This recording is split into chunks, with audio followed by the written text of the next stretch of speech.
You're staring at a lot full of new cars. But why are Jeep Grand Cherokees and Lincoln Nautiluses sitting for 167 plus days with no buyers? Here's the dark truth you weren't told. After 90 days, many dealers start paying $25 to $50 per day, per car, just in interest. That's a financial ticking clock. Stay with me. In the next few minutes, I'll show you how dealers punch cars, report fake sales to trigger warranties, then quietly relabel them as demonstrators or certified pre-owned. You'll learn how to spot them and why 900 dealers losing money can still keep prices high. If demand didn't fall off a cliff, why are hundreds of new SUVs idling past 167 days and still wearing proud stickers? You see the paradox on every lot. Rows of the same trims, same colors, same packages, held firm at prices that haven't budged. The answer starts before a salesperson even greets you. It lives in a finance line item that keeps running while the engine stays cold. Walk any lot and you'll see the glut hiding in plain sight. Dealers are heavy on specific models. Grand Cherokees, Nautilus, and Corsair twins, even three-row crossovers that used to move on arrival. Meanwhile, MSRPs crept up year after year until the average transaction blew past the $50,000 line. Paychecks didn't keep up. Loan rates climbed. A family that once stretched for a mid-trim now faces a payment that jumps another 100 or 2 per month. The factory keeps shipping, the cars keep stacking, and the sticker stares you down like nothing's wrong. But something is wrong. Dealers can't swing the axe on prices without consequences from the brand. Big bonuses often hinge on holding margins and hitting targets. Slash too far and you miss counts that unlock money later. Drop a price online and a rep may call asking why you're undercutting the market. On the other side, buyers have hit their ceiling. The math doesn't pencil, even with a trade. So both sides stall, and the inventory clock keeps ticking. Now pause on one Jeep Grand Cherokee. It hits 91 days at midnight.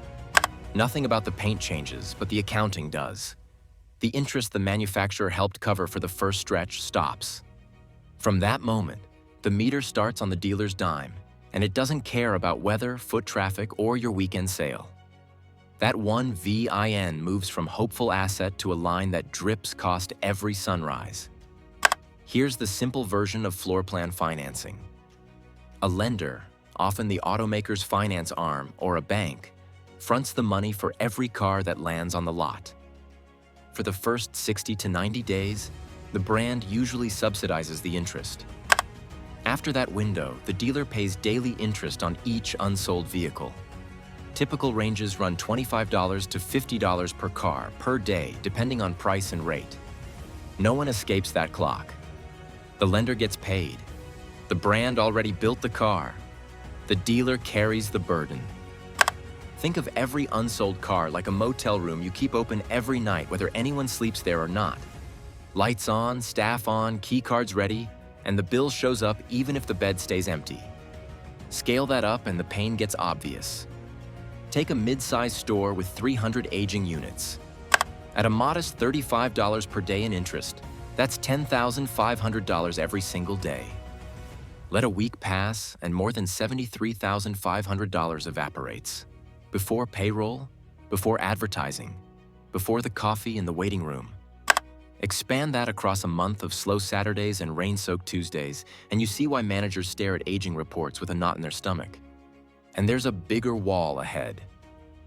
At the 1-year mark, the lender can ask for a curtailment payment, often around $5,000 per car, just to keep financing in place.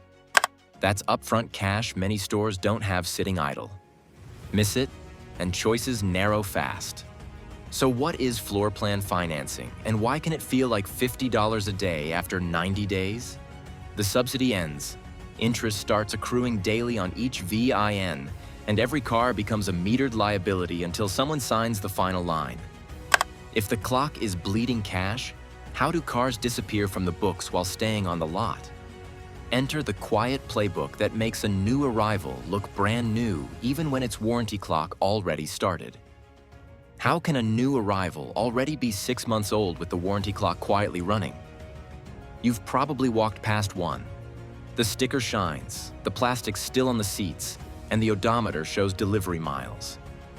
Yet the factory coverage started months ago. That's not a mistake.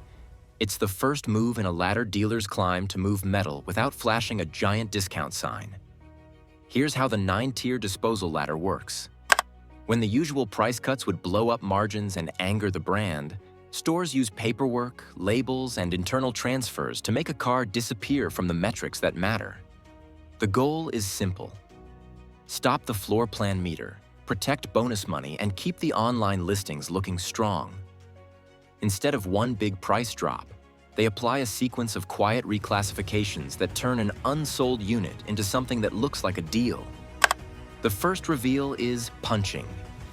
A dealer reports a sale in the retail delivery reporting system, but no customer exists. On paper, the car is sold, which starts the warranty and knocks that VIN off aging reports that trigger penalties and interest scrutiny. The store still holds the keys. They've hit unit count targets that unlock bonus cash, and the car is now invisible where it hurts. Take a Lincoln Nautilus at 110 days. It gets punched on Friday to meet month-end goals. Over the weekend, nothing physical changes. On Monday, it returns as a Demonstrator, available for test drives, with that fresh window sticker glow. It shows up online as a great find. Low miles, lightly used, priced a tick under a true new one. What you don't see is the warranty timer that already started or the bonus the store captured by recording a sale without you. Why does this happen? Because many factory programs pay on volume, not on per-car profit. Hit your quota and a lump sum lands, sometimes big enough to erase thin margins across the board. That tilts behavior. Instead of broadcasting a heavy discount that could drag market values down, managers chase unit counts, then manipulate titles and labels to backfill the story later. Next rungs follow fast. Once the clock runs, the car can be rebranded as certified pre-owned. Some stores label it executive or courtesy demo to add prestige. A common move is sliding it into the service loaner fleet. The store effectively sells it to its own service department. Floor plan interest stops because it's no longer counted as new inventory. The manufacturer may kick in a monthly stipend or a depreciation allowance while customers rack up a few thousand miles. Those allowances matter. Loaners often carry mileage caps. 3,000 to 5,000 miles is typical before retirement. That mileage helps in two ways. It keeps the car active so lot rot doesn't set in, and it sets up a high-margin exit when the unit is certified and retailed as CPO. Now the same vehicle that bled interest can sell as a premium used car with attractive rates and warranty coverage. The shuffle doesn't stop there. Dealer exchange networks move stale units to hotter zip codes.